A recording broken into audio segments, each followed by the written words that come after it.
தொட்டில் கட்டி அம்மா சொல்லும் ஆரிகாரம் இசைதானே ஓ இசைதானே. ஆணும் பெண்ணும் கட்டில் கட்டி ஆசமிட்டு கட்டுறதும் இசைதானே ஓ இசைதானே. ஆறு மனம் யாரு இங்க அனைத்தும் அறிந்ததாரு.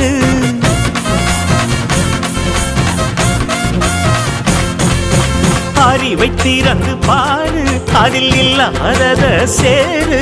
அடையெல்லாம் தெரிஞ்ச எல்லாம் அறிஞ்சாலே இல்லையம்மா.